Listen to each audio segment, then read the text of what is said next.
16वीं सदी में जन्मे दुनिया के सबसे महान एस्ट्रोलॉजर नास्त्रेदमस, जिन्होंने आने वाले भविष्य की बड़ी बड़ी घटनाओं की बहुत ही सटीकता के साथ भविष्यवाणी कर दी थी। आपने अक्सर सुना होगा कि नास्त्रेदमस ने फला वर्ष के लिए यह भविष्यवाणी की, जो कि बिल्कुल सटीक सिद्ध हुई। फला व्यक्ति के लिए यह भविष्यवाणी की, फला देश के लिए यह भविष्यवाणी की, जो कि बहुत ही सटीकता के साथ सिद्ध हुई। क्या योग थे उनकी कुंडली में जिन्होंने उनको इतना गुप्त ज्ञान दिया, ज्योतिष में इतनी महारत दी कि उन्होंने हजारों साल बाद की भी भविष्यवाणी इतनी सटीकता के साथ कर दी। आज की इस वीडियो में हम दुनिया के सबसे महान एस्ट्रोलॉजर नास्त्रेदमस की जन्म कुंडली का विश्लेषण करने जा रहे हैं। जानेंगे किस योग ने उनको इतना गुप्त ज्ञान दिया, किस योग ने उनको इतना महान एस्ट्रोलॉजर बनाया। तो पूरी वीडियो ध्यान से देखिएगा। वीडियो शुरू करने से पहले आपसे भी रिक्वेस्ट करना चाहूंगा, चैनल को अभी तक सब्सक्राइब नहीं किया तो चैनल को सब्सक्राइब कर लीजिएगा, वीडियो को लाइक कर दीजिएगा और कमेंट में जय हिंद जय भारत लिखना मत भूलिएगा। किसी भी व्यक्ति के लिए एक अच्छा एस्ट्रोलॉजर बनने के लिए सबसे पहले उसके अष्टम भाव का प्रभाव जरूर होना चाहिए, अष्टम भाव स्ट्रांग होना जरूर चाहिए। अष्टम भाव क्यों? अष्टम भाव आपके गुप्त रहस्य, ज्योतिष, तंत्र मंत्र, गुप्त विद्याओं का भाव है। जब तक किसी व्यक्ति का यह भाव एक्टिव नहीं होगा तब तक वो व्यक्ति एक अच्छा एस्ट्रोलॉजर नहीं बन सकता। उसकी गुप्त विद्याओं में रुचि नहीं होगी, वो गुप्त चीजों को जान नहीं सकता, समझ नहीं सकता। अष्टम भाव और उसके बाद आपका पंचम भाव भी एक्टिव होना बहुत ज्यादा जरूरी है, क्योंकि पंचम भाव आपकी बुद्धि का भाव है। अब आपको गुप्त रहस्य में रुचि तो है मगर आपकी बुद्धि काम नहीं करती। आपकी बुद्धि का अगर डायरेक्शन उस जगह नहीं है तो भी आप एक अच्छे एस्ट्रोलॉजर नहीं बन सकते। तो एक बेसिक रूल है ज्योतिष का कि पंचम और अष्टम भाव का संबंध होना चाहिए। ये दोनों भाव एक्टिव होने चाहिए, केवल संबंध से ही काम नहीं चलता, एक्टिव होने चाहिए। अगर आप नास्त्रेदमस की कुंडली देखेंगे तो वृश्चिक लगन में इनका जन्म हुआ है। वृश्चिक राशि कालपुरुष कुंडली के अष्टम भाव की राशि है, जो कि गुप्त रहस्यों, गुप्त स्थान, गुप्त विद्याओं को शो करती है। लग्न में ही वृश्चिक राशि बैठने का तात्पर्य है कि इस व्यक्ति का ज्योतिष, तंत्र मंत्र और गुप्त विद्याओं में बहुत ही गहरा इंटरेस्ट है। ये पहला इंडिकेशन इनके चार्ट से मिलता है। अब इसका मतलब ये नहीं कि भाई जितने भी वृश्चिक लगन के जातक हैं वो बहुत अच्छे एस्ट्रोलॉजर बन सकते हैं, हमें बाकी चीजें भी देखनी होंगी। ये पहला इंडिकेशन है, क्योंकि लग्न में ही अष्टम भाव की राशि बनती है। क्योंकि जब कोई व्यक्ति महानता की तरफ चढ़ता है तो बहुत सारे योग होते हैं, केवल एक ही योग किसी व्यक्ति को इतना महान नहीं बना देते। बहुत सारे योग अगर एक्यूरेटली लग रहे हैं तभी कोई व्यक्ति नास्त्रेदमस जैसी लेवल पर पहुंच पाता है। उसके बाद आप देखेंगे, मैंने आपसे कहा पंचम और अष्टम भाव का संबंध बनना चाहिए। प्रीवियस वीडियोस में जब मैंने ज्योतिष योग आपके साथ शेयर किए थे और भी कई योग शेयर किए थे, मैंने आपसे कहा था कि व्यक्ति की कुंडली में गुरु और शनि का संबंध होना चाहिए, शनि और चंद्र का संबंध होना चाहिए, शुक्र और केतु का संबंध होना चाहिए, शनि और केतु का संबंध होना चाहिए, और राहु केतु आपके पंचम और अष्टम भाव को एक्टिव कर रहे हो तो बहुत ही ज्यादा लाभकारी होता है। अब आप इस कुंडली को एनालिसिस कीजिएगा। सबसे पहले हमने लग्न को जाना। अब आप देखिएगा पंचम भाव में राहु बैठा है। पंचम भाव में राहु बैठा है यानी कि बुद्धि के अंदर राहु की तरह सोचने की, राहु क्योंकि गुप्त रहस्यों को शो करता है, अंधकार को शो करता है, यानी कि अंधेरे में छुपी हुई चीजों को, भविष्य की चीजों को, क्योंकि राहु को खुद को काल कहा गया है, काल पुरुष राहु को कहा गया है, काल पुरुष की संज्ञा राहु को दी गई है। तो यानी कि भविष्य को समझने की शक्ति पंचम भाव यानी बुद्धि के भाव में है। मगर जनरली जैसे मैंने आपसे प्रीवियस वीडियो में भी कहा था कि पंचम भाव में राहु हो तो कई बार बुद्धि को विभ्रमित भी कर देता है। इसलिए पंचम भाव का डिपोजिटर भी आपको देखना पड़ेगा, कौन है, कहां प्लेस्ड है, तब आपको पता चलेगा कि बुद्धि का सही डायरेक्शन कहां है, क्या काम कर रही है बुद्धि। अगर आप देखेंगे पंचम भाव में राहु का प्रभाव है, जो कि अष्टम भाव का नैसर्गिक कारक है, गुप्त विद्याओं को शो करता है, और इसका जो डिपोजिटर है, राशि स्वामी है गुरु, वो भी अष्टम भाव में विराजमान है। यानी कि राहु के अंदर जो गुण आ रहे हैं वो उसके डिपोजिटर स्वामी के गुण आने के कारण पंचम और अष्टम भाव दोनों के आ रहे हैं। यानी कि यहां पर राहु, अकेला राहु पंचम और अष्टम भाव दोनों के ही संबंध बना रहा है, और राहु से ये संबंध बनने के कारण बहुत स्ट्रांगली बुद्धि में उस तरह के विचार उत्पन्न हो रहे हैं। दूसरा, मैंने आपसे कहा कि पंचम और अष्टम भाव का संबंध डायरेक्ट भी होना चाहिए, तो पंचमेश खुद अष्टम भाव में है। पंचमेश खुद अष्टम भाव में होने से ये इस संबंध को डबल, ट्रिपल, 4 टाइम स्ट्रांग कर रहे हैं। बहुत स्ट्रांगली पंचम और अष्टम का संबंध बन गया। और वो भी राहु जैसे ग्रह से। राहु और केतु जैसे ग्रह से अगर ये संबंध बनते हैं तो बहुत ही स्ट्रांग वर्क करते हैं।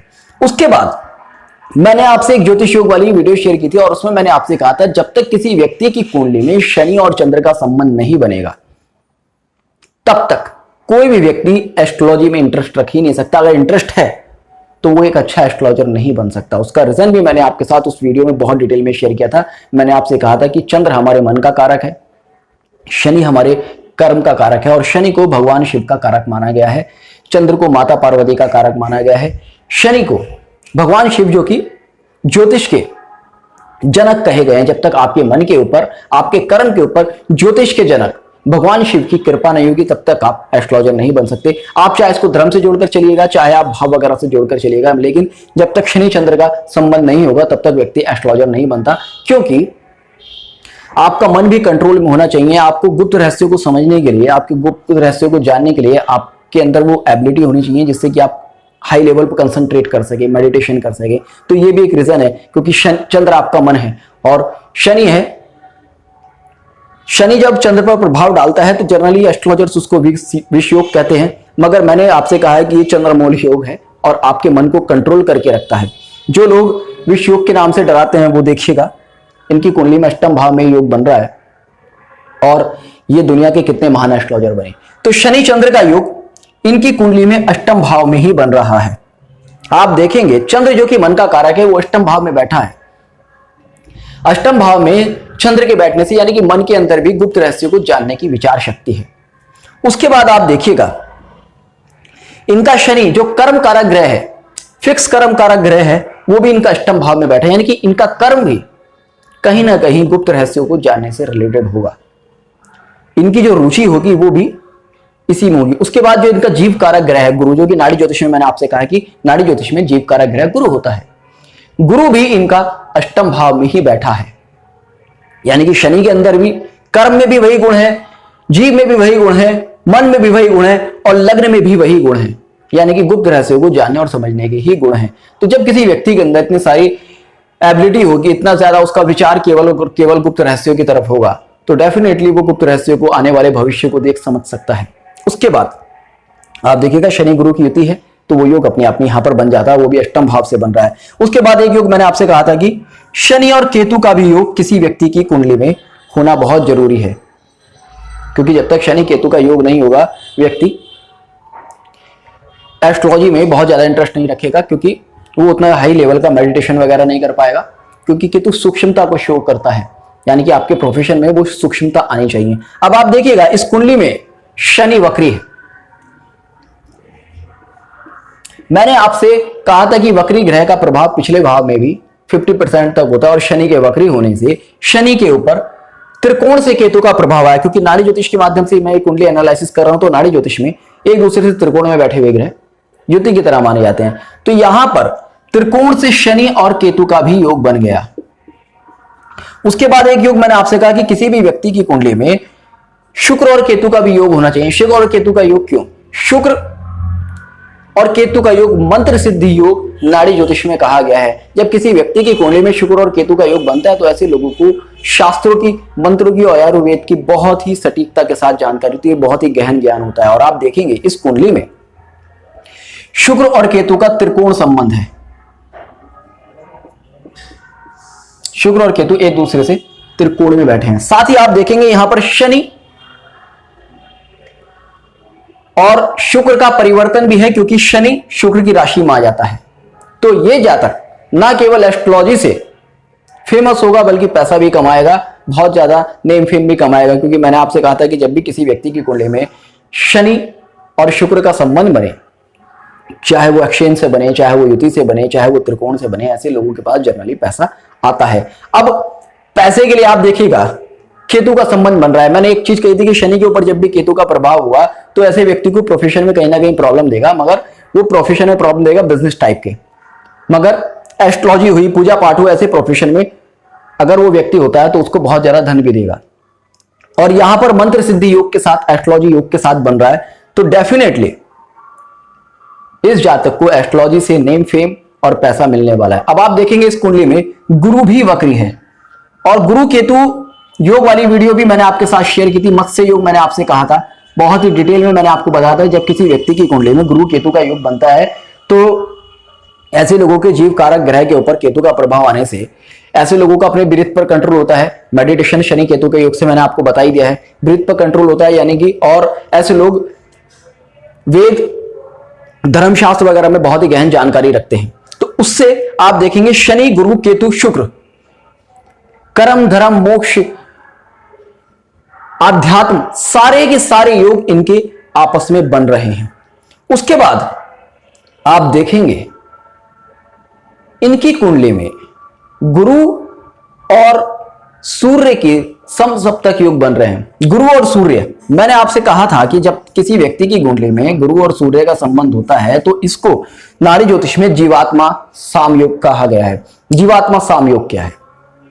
जीवात्मा सामयोग के लिए मैंने आपसे कहा था कि जब किसी व्यक्ति की कुंडली में जीवात्मा सामयोग बनता है तो ऐसे व्यक्ति को पूर्व जन्म का भी ज्ञान होता है, यानी कि वो व्यक्ति अपनी एबिलिटी पूर्व जन्मों से लेकर आ रहा है।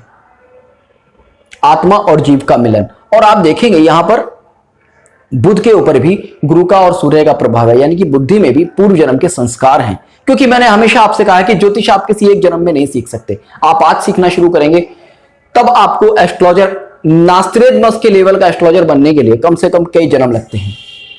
एक जन्म की किसी की भी यात्रा नहीं होती ज्योतिष की। मैं आज जो पढ़ रहा हूं ये मेरी केवल आज की यात्रा नहीं, जन्म जन्म की यात्रा होगी, तब मैं आज इस लेवल पर आया हूं। ये आपके साथ चलती है, आपके आत्मा में विराजमान होती है। तो ज्योतिष जैसे जो गुण होते हैं भविष्य को जानने के, समझने की, वो आपकी जन्म जन्म की यात्रा होती है, जिस वजह से ये गुण बनते हैं। अब बात आती है कि वाक सिद्धि किसी भी एस्ट्रोलॉजर के लिए होनी बहुत ज्यादा जरूरी है। अगर आपके पास कैलकुलेशन है मगर वाक सिद्धि नहीं है तो आप नास्त्रेदमस जैसे एस्ट्रोलॉजर तो कभी नहीं बन सकते, क्योंकि आप कैलकुलेशन करते रह जाएंगे, आप भविष्य की इतनी सटीकता के साथ घटनाओं का वर्णन नहीं कर सकते। अब आप देखिएगा अष्टम भाव जो कि गुप्त रहस्यों का भाव है, अष्टम भाव से तीन तीन मुख्य ग्रह इनकी कुंडली के, इनके द्वितीय भाव को देख रहे हैं जो कि इनकी वाणी का भाव है, मुंह का भाव है। 2 और 3 भाव को आपके वाणी का, आपके कम्युनिकेशन का भाव कहा गया है।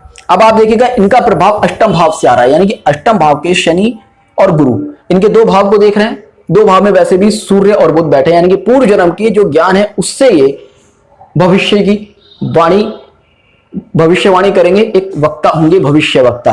3 भाव कम्युनिकेशन का भाव है, उसमें शुक्र और केतु बैठा है, यानी कि धर्म के माध्यम से, यानी कि जो भी ये इस तरह का ज्ञान प्राप्त करेंगे उसके माध्यम से।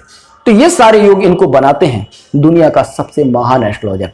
मगर बात आती है कि यार महान तो बहुत सारे लोग होते हैं मगर प्रसिद्धि हर किसी को नहीं मिलती है। नास्त्रेदमस में भविष्यवाणी के लोग, बड़ा बड़ा टैलेंट इस दुनिया में पड़ा है मगर वो क्या होता है, कहीं भीड़ में खो जाता है, गुमनाम हो जाता है। किस योग ने इनको इतनी प्रसिद्धि दी कि आज तक भी इनका नाम है। उसके लिए मैंने आपसे कहा था जब किसी व्यक्ति के शनि और गुरु के ऊपर सूर्य का प्रभाव होता है, चंद्र का प्रभाव होता है, तो ऐसे व्यक्ति को बहुत ही ज्यादा प्रसिद्धि प्राप्त होती है। क्योंकि सूर्य और चंद्र प्रकाश ग्रह हैं, लाइट ग्रह हैं। जब आप किसी के ऊपर लाइट डालेंगे तभी वो चमकेगा। जब तक कोई इंसान अंधेरे में रहेगा तब तक उसको चमक नहीं मिलेगी, नेम फेम नहीं मिलेगी। नेम फेम के कारक भी सूर्य और चंद्र हैं क्योंकि राजा और रानी हैं। आप देखेंगे शनि जो कि आपका कर्म है, गुरु जो कि आपका जीव है, इनके ऊपर सूर्य और चंद्र दोनों का प्रभाव है। और एक और मुख्य योग इस कुंडली का जाते जाते मैं आपके साथ शेयर करना चाहूंगा। आप देखेंगे इनका लग्नेश 9वें भाव में नीच का होकर बैठा है।